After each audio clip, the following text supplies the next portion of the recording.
Oramos e agradecemos. Amém.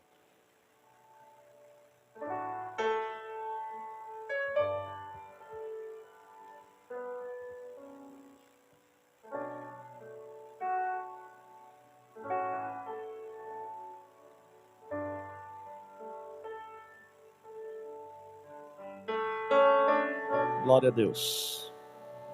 Meus irmãos, aceitem a paz do Senhor Jesus. Amém. Abra comigo a sua Bíblia aos Romanos, capítulo de número 13, para a nossa meditação. O Senhor já tem falado por intermédio das orações, por intermédio da leitura oficial, por intermédio dos louvores, e Ele continuará nos instruindo pelo poder da sua palavra. Romanos, capítulo de número 13. Vou estar lendo alguns versículos. Se você puder, você me acompanhe. Está escrito: toda alma esteja sujeita às autoridades superiores, porque não há autoridade que não venha de Deus. E as autoridades que há foram ordenadas por Deus. Por isso, quem resiste à autoridade, resiste à ordenação de Deus.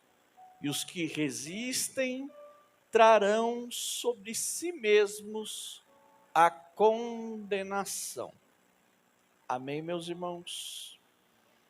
Esse é um texto para nós observarmos com cautela as orientações que o apóstolo Paulo ele escreve à igreja que está em Roma. Haja vista que no contexto de Romanos, Paulo ele sempre dá um incentivo para que os irmãos estejam perseverando em oração e na fé em Jesus Cristo.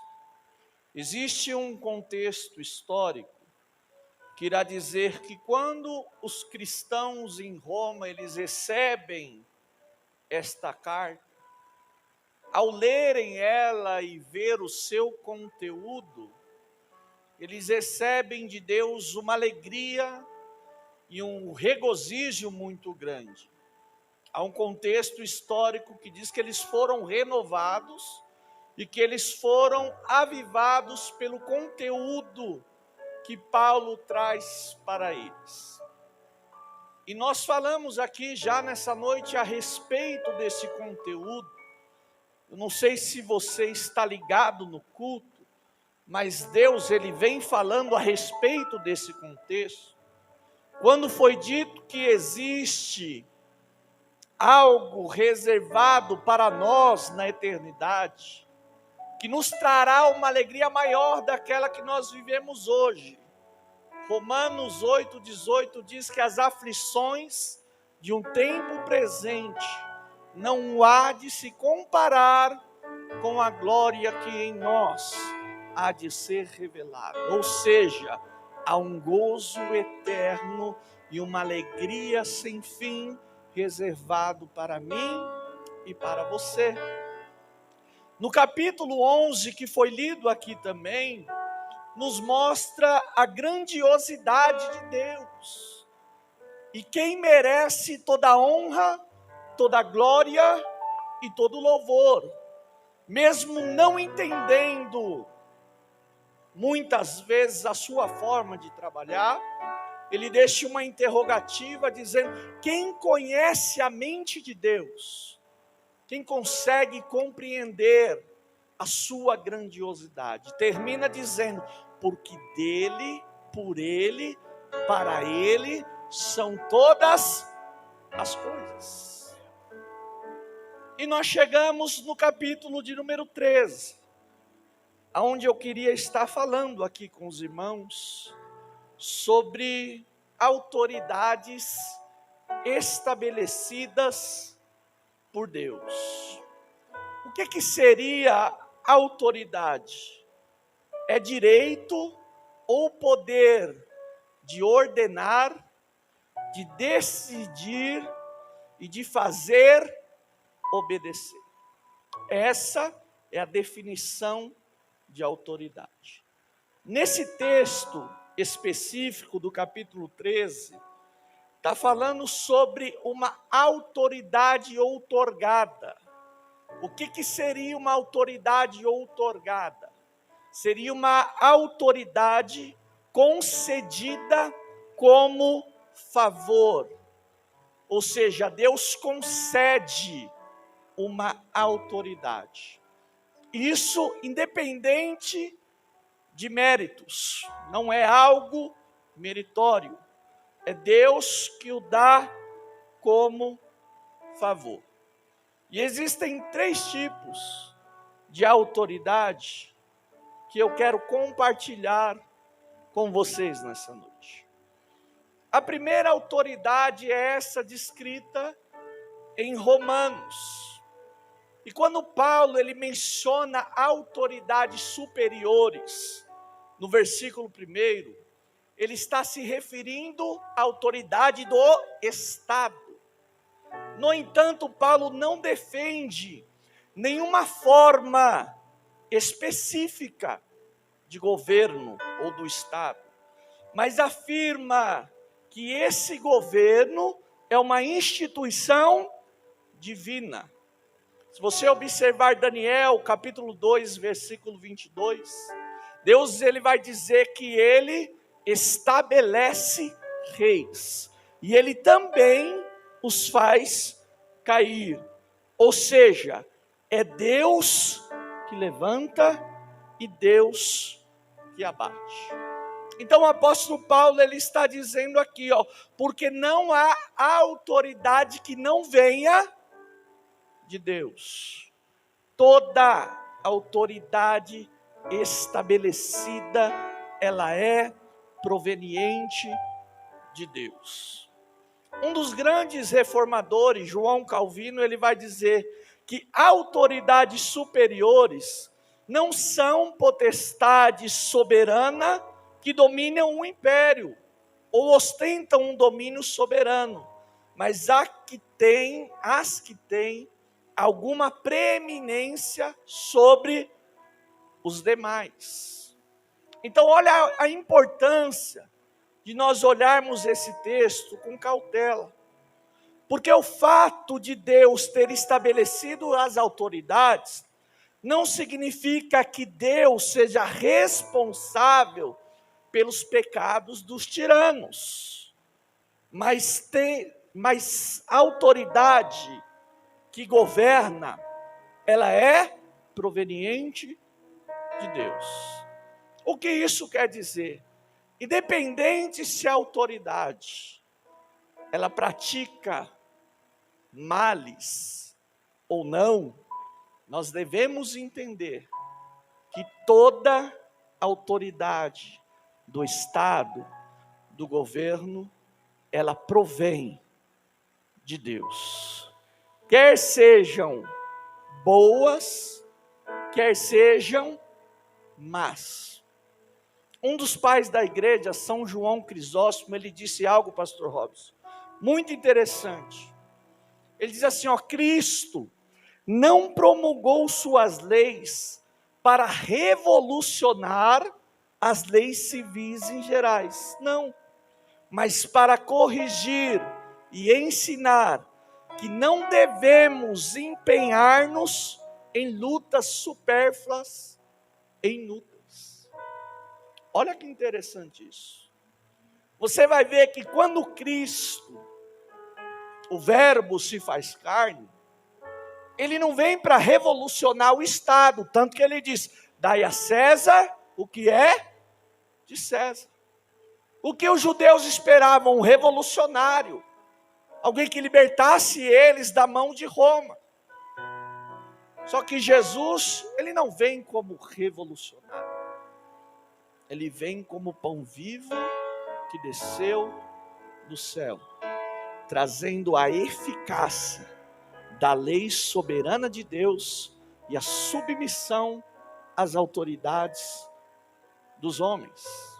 Quando Pilatos se depara com Jesus, qual é o dito de Jesus? Quando Pilatos diz, eu tenho poder, autoridade, para te livrar, para te libertar.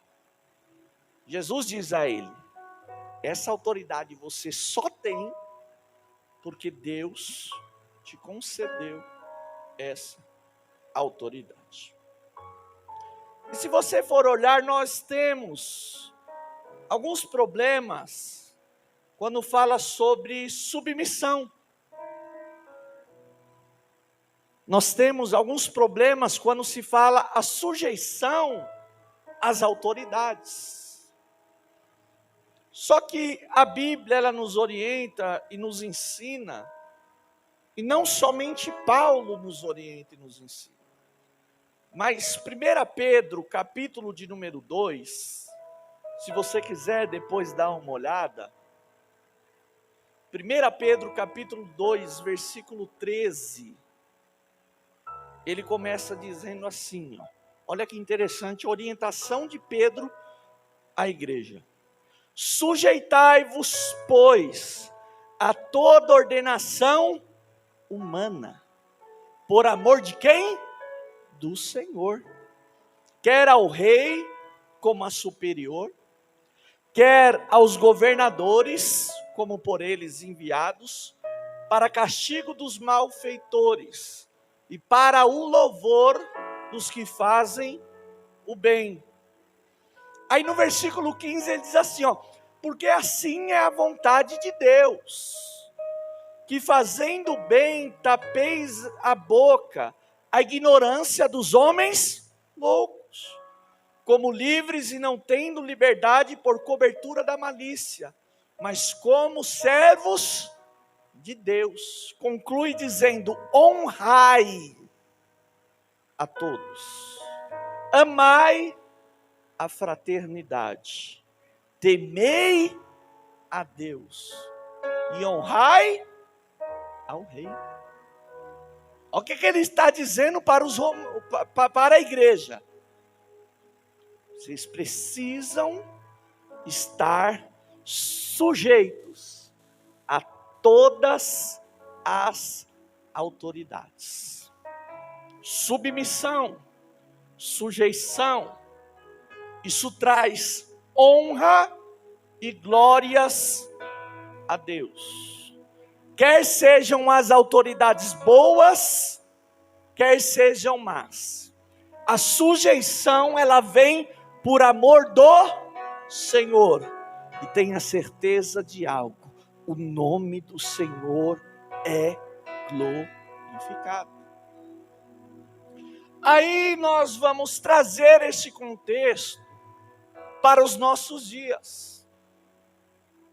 O nosso contexto hoje, nós vivemos numa nação que tem uma legislação distinta das civis que eram nos tempos bíblicos. Então hoje no Brasil nós temos 3 poderes. Eu tenho um especialista aqui, na minha retaguarda, eu tenho que dizer com muita cautela, senão depois ele puxa a minha orelha. Então hoje no Brasil nós temos 3 poderes. E de acordo com a Constituição brasileira, as funções do Estado são estas. São exercidas, na verdade, pelos 3 poderes distintos, independentes, que são executivo, legislativo e judiciário. Você vai entender onde eu quero chegar.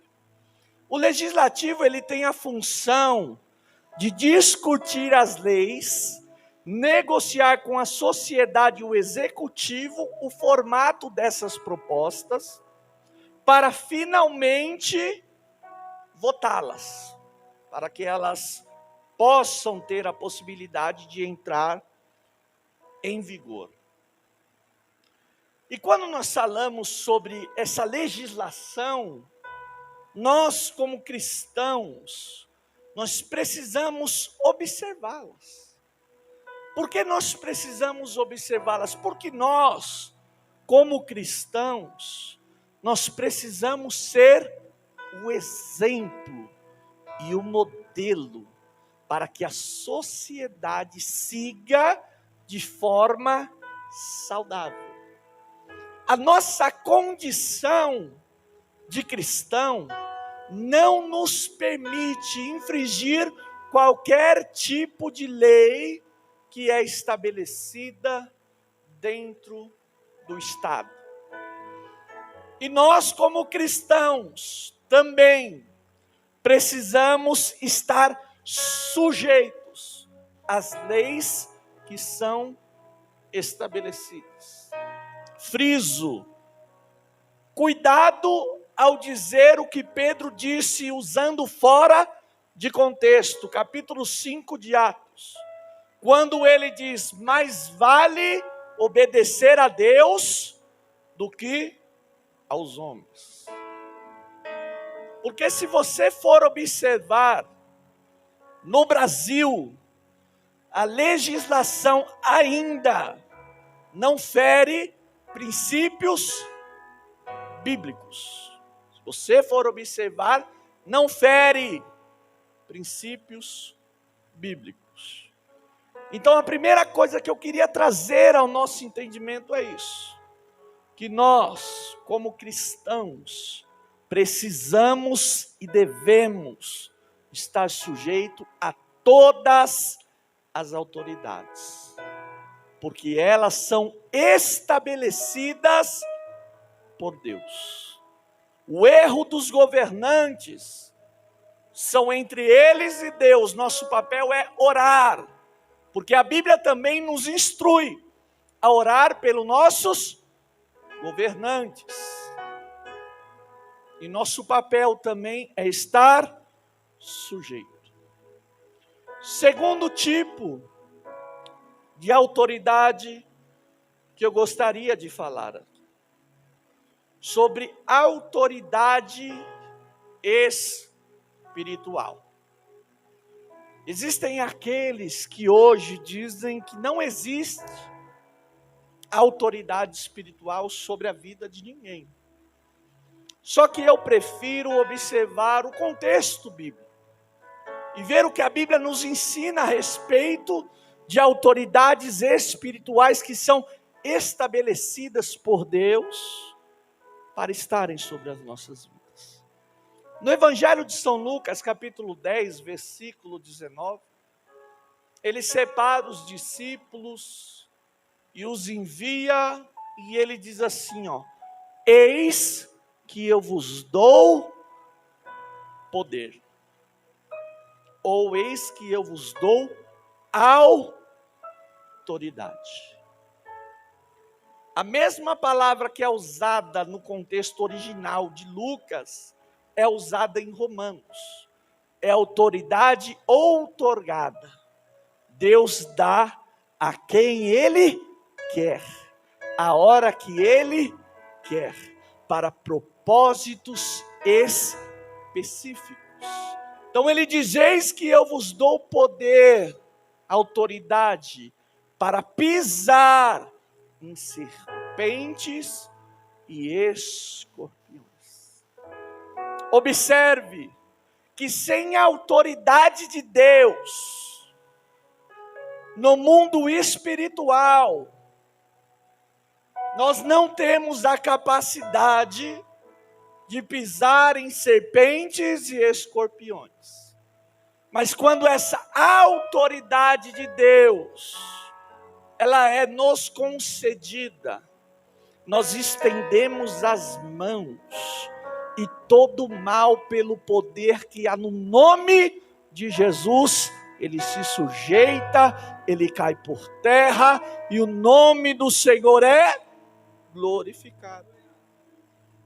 Nessa autoridade espiritual nós incluímos a autoridade pastoral. Porque biblicamente essa autoridade espiritual não trata simplesmente de uma pessoa que é colocada somente para orientar ou somente como uma liderança. Mas olha o que diz em Atos, capítulo 20, versículo 28, diz assim, ó: olhai, pois, por vós e por todo o rebanho, sobre que o Espírito Santo constituiu bispo ou pastores, para apacentar a igreja de Deus. Eu aprendi algo. Deus não dá igreja a pastor. Deus dá pastor à igreja. Então hoje o pastor, ele é símbolo de uma autoridade espiritual, a qual nós, como rebanhos de Deus, ovelhas de Deus, precisamos entender que existe uma autoridade no mundo espiritual estabelecida por Deus, e essa autoridade, biblicamente, há de prestar contas a Deus. Olha que interessante, Hebreus 13:17, obedecei a vossos pastores, e sujeitai-vos a eles, porque velam por vossa alma, como aqueles que hão de dar conta delas. Por isso que a gente tem que ter um certo cuidado com as autoridades que são estabelecidas. Porque nós temos pastores que velam por nossa vida e que prestarão contas a respeito de nós. E deixa eu lhe dizer algo. A mão direita sobre a cabeça de alguém, ela é um exercício de autoridade. Toda pessoa que coloca a mão na cabeça de alguém, presbítero William, a pessoa que está recebendo a mão sobre a cabeça, ela está sujeita àquele que está com ação de colocar a mão sobre a cabeça. Por isso, tenha esse cuidado. Não deixe qualquer pessoa colocar a mão sobre ti. Não deixe qualquer pessoa exercer sobre a tua vida uma autoridade sem você ao menos conhecer. Eu me lembro de anos atrás, nós estávamos subindo o monte, e no pé do monte, uma criança, ela disse para mim: eu tenho algo de Deus. Você vai lembrar disso, Cátia. Eu tenho algo de Deus para lhe entregar. Eu olhei para ela: diga. Ela: eu preciso colocar a mão sobre a tua cabeça. Falei: não precisa. Você pode dizer o que Deus tem a dizer, sem colocar a mão na minha cabeça. Ela olhou para mim, virou as costas e saiu. Eu não sei quem é, eu não conheço, não pode exercer uma autoridade sobre a minha vida, sendo que eu tenho pastores que velam pela minha vida e que hão de dar conta a respeito da minha vida. São autoridades constituídas por Deus. E biblicamente, Deus, ele dá as orientações e as diretrizes a pastores que apacentam o rebanho. Quando você vai ler a carta ao Apocalipse, você vai observar e diz: ao anjo da igreja que está em Filadélfia, ao anjo da igreja que está em Sardes, ao anjo da igreja que está em Esmina. Isto diz quem? O Senhor. E ele está dizendo para quem? Ao anjo da igreja. Eu não posso mudar as diretrizes que são dadas por Deus ao anjo da igreja. Você não pode mudar as diretrizes que são dadas por Deus ao anjo da igreja. E essa autoridade pastoral sobre as nossas vidas, ela é tão interessante e tão importante para nós, que nós precisamos, eu vou dizer, mudar alguns conceitos, porque muitos se esqueceram da importância de uma autoridade pastoral, diaconisa Janaína.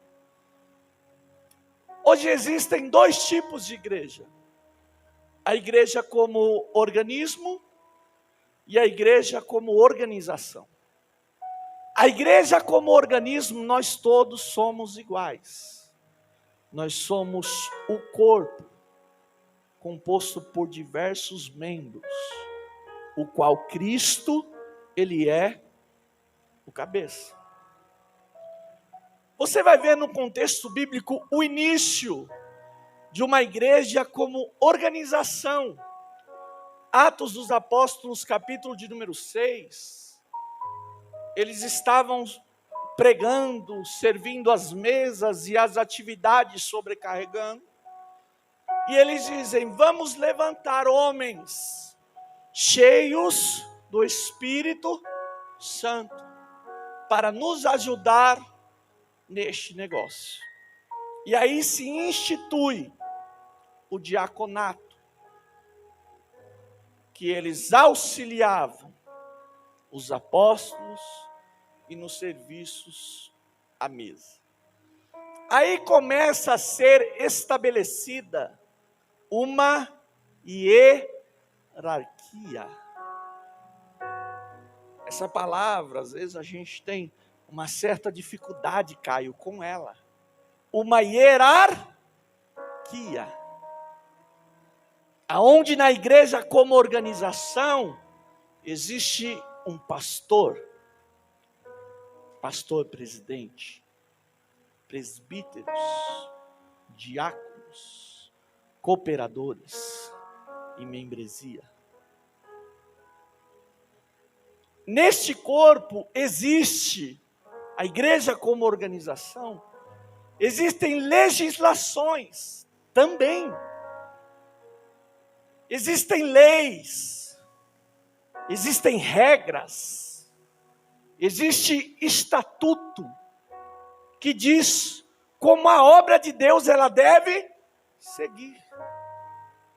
Então, se eu faço parte de uma denominação, eu preciso conhecê-la.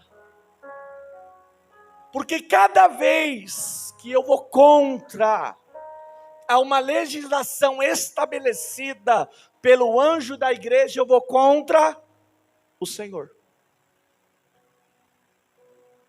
Olha o que eu estou dizendo. Cada vez que a gente vê um princípio de uma legislação desta organização missionária Mazé, estabelecido pela liderança, anjo da igreja, pastores, e que às vezes eu, na minha concepção, discordo daquilo e vou totalmente na contramão. Eu não estou simplesmente indo contra homens, eu estou indo contra Deus e contra a sua palavra. Você viu o perigo disso? Quando a gente age em desacordo com aquilo que é estabelecido, desde que não fira princípios bíblicos, essa autoridade pastoral, espiritual, ela é estabelecida por Deus. Não foi homem que levantou pastores verdadeiros, mas foi Deus que deu pastores à igreja para direcionar o rebanho ao caminho da salvação. E eu vou dizer que eu louvo a Deus pela igreja que eu congrego. Missionária Mazé, que sai bastante para pregar, né, missionária? Às vezes eu digo, a gente está no céu e não sabe, cara. Que aqui tem alimento para a tua vida. Aqui tem palavra. Aqui tem ensinamento, tem estrutura, tem louvor, tem adoração, tem glorificação a Deus, tem manifestação do Espírito. Ai, que bênção! E tudo com a liberdade de Deus, a atuação do Espírito. Nós temos liberdade para dar glória a Deus, irmão. Para poder aplaudir ao Senhor glorificando. São diretrizes que nós recebemos. E a terceira autoridade, que complementa as duas que antecederam. A autoridade da palavra. Que é a mais importante na minha e na tua vida. Porque se você não acredita nisso tudo que eu te falei, você não acredita na palavra. Porque quem nos ensina isso é a palavra. E sobre a palavra existiram 3 formas de ser transmitida. Uma tradição que é conhecida como tradição oral, ou a palavra falada. Palavra pregada, ensinada, transmitida. A palavra escrita, registrada. E por último, a palavra que se fez carne. Evangelho de João, capítulo 1, versículo 1. No princípio era o Verbo. O Verbo era Deus. O Verbo estava com Deus. Todas as coisas foram feitas por Ele. Sem Ele, nada do que foi feito se fez. Esta palavra encarnada, este Verbo que se fez carne, que tem o poder de transformar a minha e a tua vida. Porque a autoridade dessa palavra, o poder que ela tem. Isaías, ele diz no capítulo 55, versículo 10 e 11, que assim como a chuva, a neve, ela cai do céu, para regar a terra, para dar a colheita ao lavrador. Assim é a palavra de Deus. Ela não volta vazia, antes faz o que lhe apraz e prospera no propósito pelo qual ela foi enviada.